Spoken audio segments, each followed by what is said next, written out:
Hello, everybody. Week 3 of the Wizardly Readathon.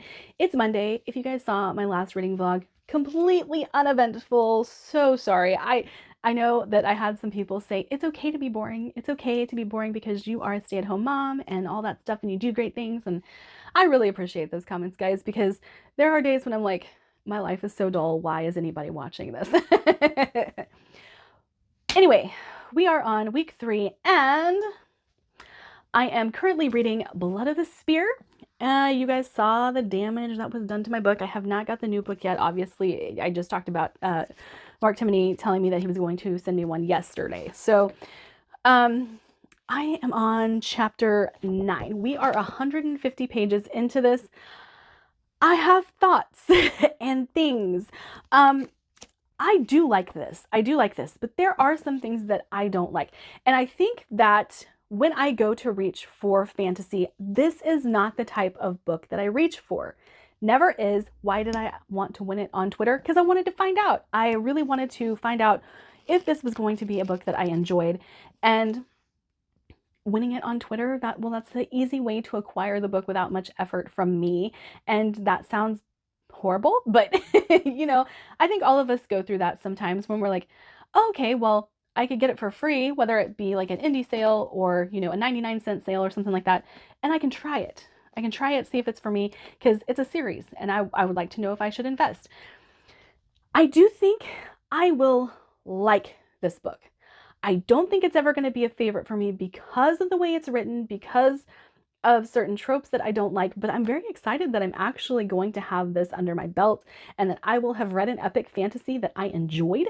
And like I said, there are some things that I'm not a big fan of the chosen one trope. I'm not a huge fan of prophecies. There's a whole lot of stuff that, you know, if it harkens back to Lord of the Rings, Wheel of Time, you know, most people enjoy that stuff. I'm not one of those people. I'm not.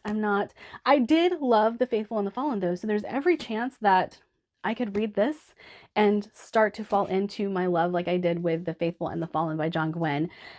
But so far, nothing wrong with it. Now, because the book is damaged, it's driving me insane. And it has everything to do with how it feels in my hands. It has nothing to do with the extent of the damage. Because like I pointed out, it's like this much of the book that's actually damaged. But holding it, this feels wrinkly and it feels like rough. And I just, I don't like it.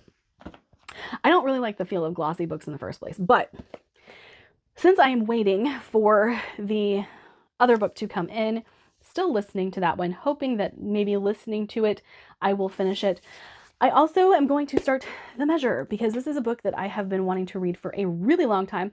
And when I posted my video, there were a couple of you who said that you were really excited to hear my thoughts on this book. So looking forward to delving into this, making progress with Blood of the Spear.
Ooh, it is very apparent that I need a shower.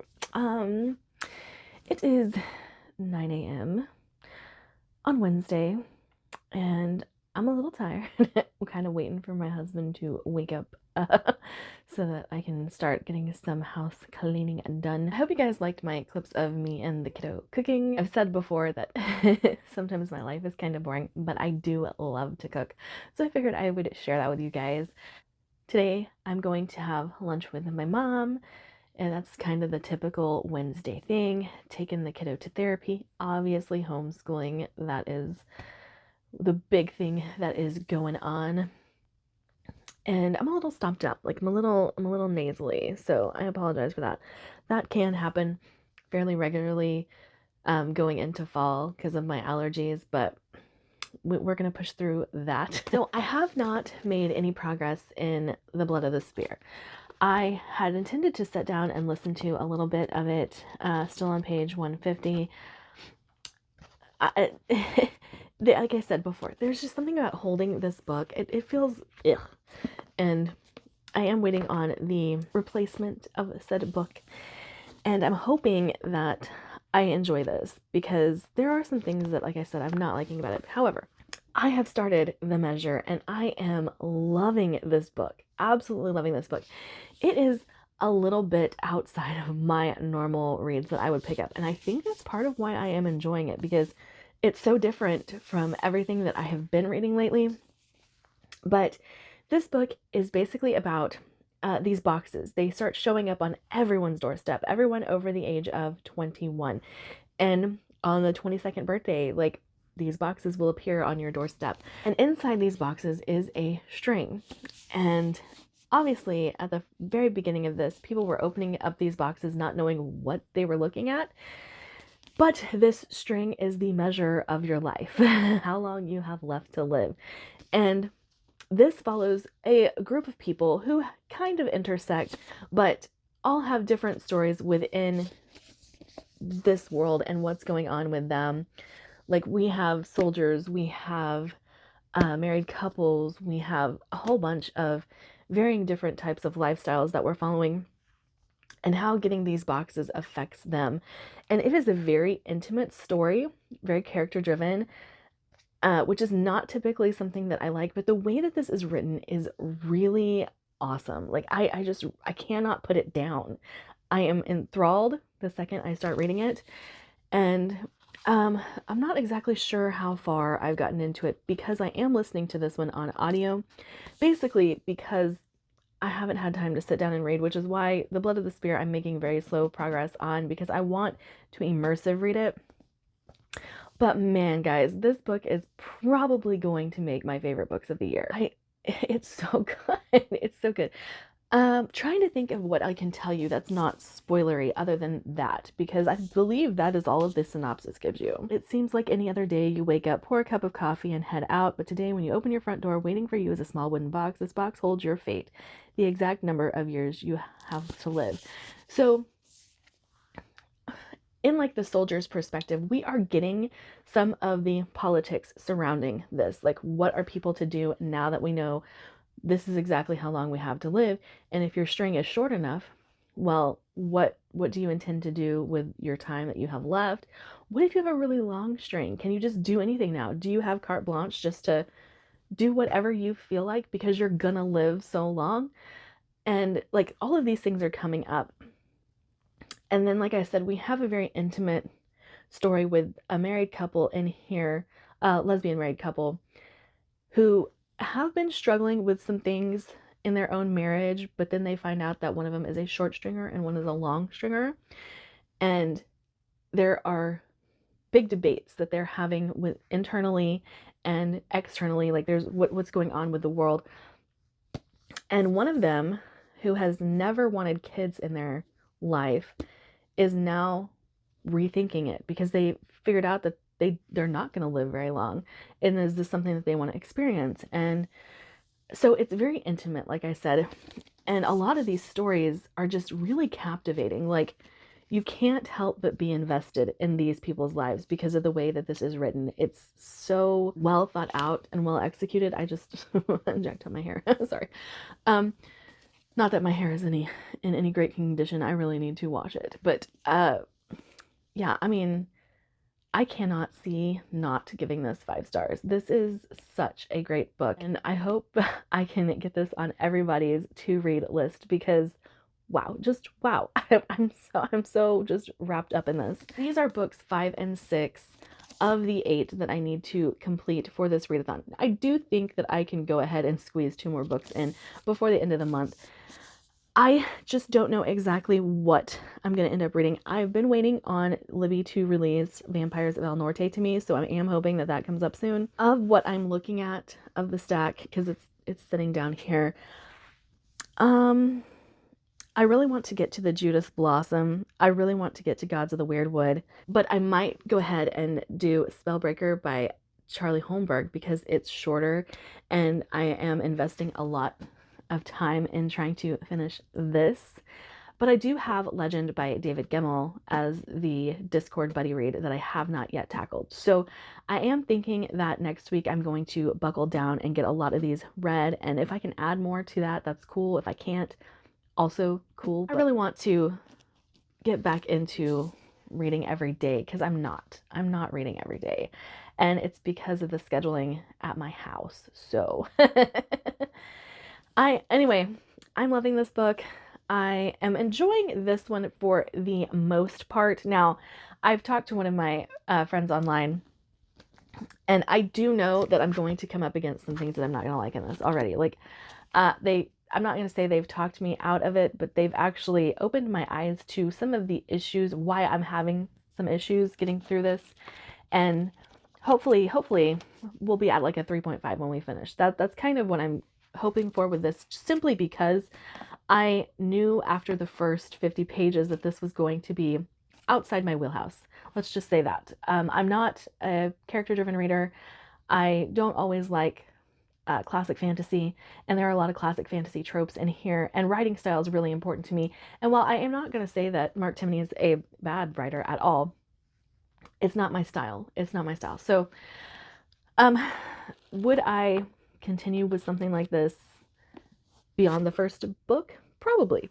We'll see. We'll see when we get there, because I really want to read more classic fantasy, get invested in some classic fantasy. I know that this is not classic fantasy, but it's written in the same vein. So, all right, that's my update for now. Like I said, I'm going to go shower. I'm going to go eat lunch, and then I should finish the measure today. I should. If I don't, then I will probably finish it tomorrow morning. And I am hoping to have this vlog up by Friday. That is the goal. That is always the goal. But we know me. And I am not always great at time management because of my ADHD, and we'll see. But I do also have Cold from the North. Like, I'm looking at this stack going, I want to read everything in the stack. So there's no bad options here. All right, I will see you guys in my next update. Holy crapola, guys. This book was so dang good. So dang good. I don't know what I expected from this. I had heard that this was sci-fi, and I can kind of see where some people would want to draw the sci-fi line. Drake. Hey. Sorry, my dog decided he was going to scratch himself right next to the tripod and shake it. I don't even know what to say. Again, this is the case of I just finished this book. I don't know what to say about it because I loved everything about it. So it kind of reads like a series of memoirs, I guess it's the best way to put it, of these people's lives. And it's a very intimate view of everything that is going on. I think I said that a couple of times in my last check-in.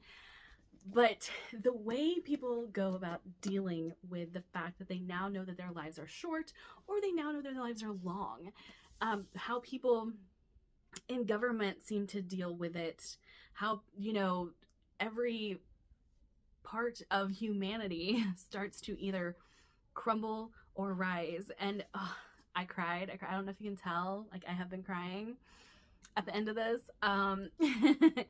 So, oh my gosh, guys. Oh, it's so beautiful. It's so beautiful, so intimate. And I'm going to go ahead and just tell you guys, it's 5 stars. And I wish the sticker was not there. I hate it. The freaking permanent stickers. Read with Jenna. I don't even know who Jenna is. But guys, this is going to be one of my favorite books of the year. I can already tell you that. Like, oh my lord. The only sad thing is when I do my battle of the books at the end of the year, it's going to be Shattered Spirits coming up against this. And that's going to be a tough decision because I love them for very different reasons. Like Shattered Spirits, I'm ready to go write fan fiction for it because there's something that I want, and it won't leave my brain. I've actually talked to Cal about it, and she's like, okay, well, if you do, I want to know, I want to read it. So, so good, so incredibly good. Here's the thing, what do I pick now? What are you supposed to pick after a book that is so good? Let's see. Let's have ourselves a little debate here. I might go ahead and read Cold from the North because I feel like that would be a shift. It's not like too samey as to Blood of the Spear, and it's on my 23 books I want to read in 2023. Man, I've got new releases that I want to get to. I mean, R.J. Barker, a favorite author. Dude. I know I talked about Spellbreaker by Charlie Holmberg. You know what?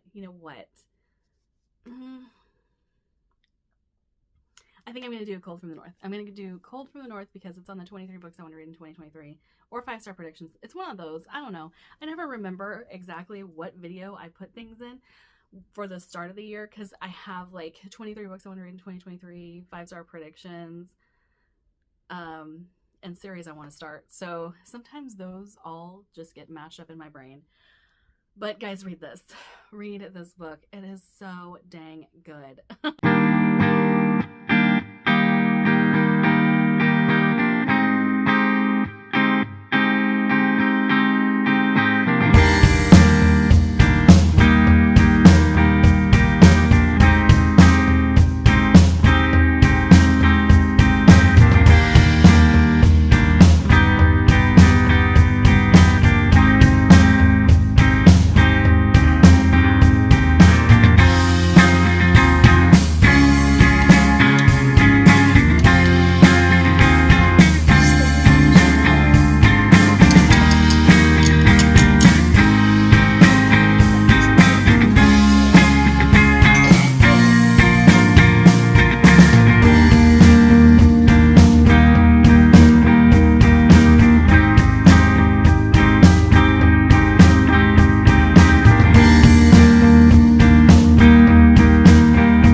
All right, hi everybody. It is Thursday night. I am kind of trying to wrap up all of the stuff I am reading. However, so I started Cold from the North. Let me tell you guys, the first like 30% of this, amazing. The atmosphere is great. The characters are great. The plot is great. We're starting, it's kind of like a prophecy, and we all know how I feel about that, but I was liking the Norse tie-ins. I was liking the just chilliness of this book. I thought it captured the winter vibes very, very well. Here's the thing though. I'm a plot-driven reader. Plot falls off about midway through, and so I lost interest. I totally lost interest. I went ahead and finished it, but that's going to give this book a bit of a middling rating for me because I couldn't. Now, I have heard that the second and third book in this series is like phenomenal, absolutely phenomenal. And I am hoping that that does mean the second and third book pick up on the plot a little bit more. Not that it becomes the character-driven story that the end of this book was becoming, because I really don't like that. I don't care for that.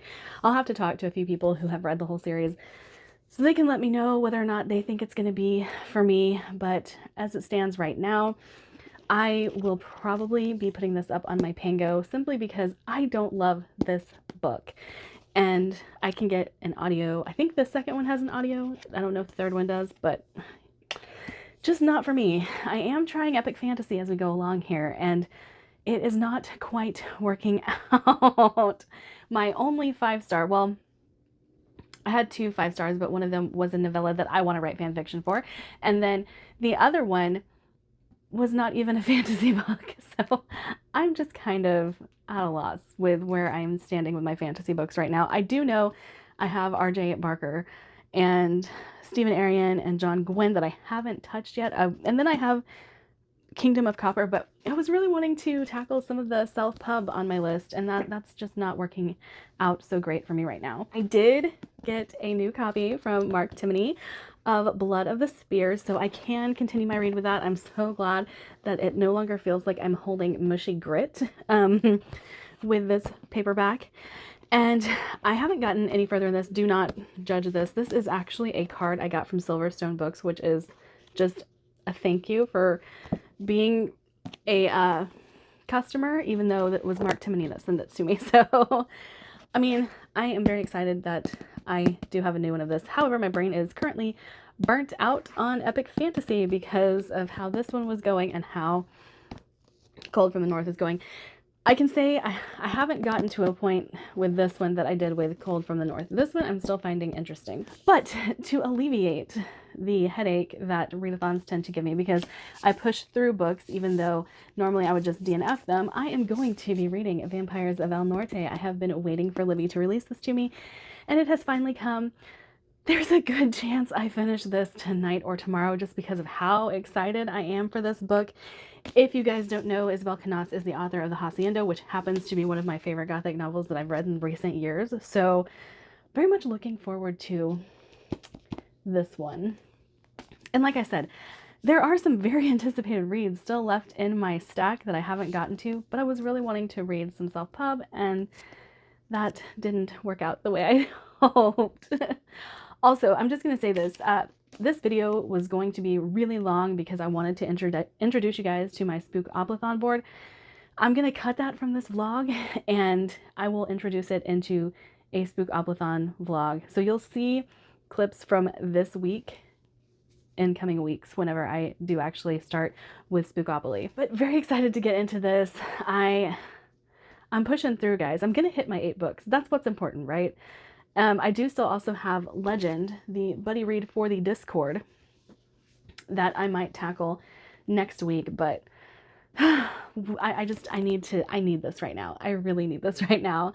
I don't know if this will be my last check-in with you guys before I upload, but I hope you guys enjoyed the clips of me cooking this week, because I realized my last week's vlog didn't have a whole lot of entertaining stuff, so that's what I do. I cook, I clean, I take care of my family. I'm a stay-at-home mom, so just hope you guys enjoyed that part of it. Like, subscribe if you would like, and if you want to connect with me in any other way, I have all of my links in a link tree link down below.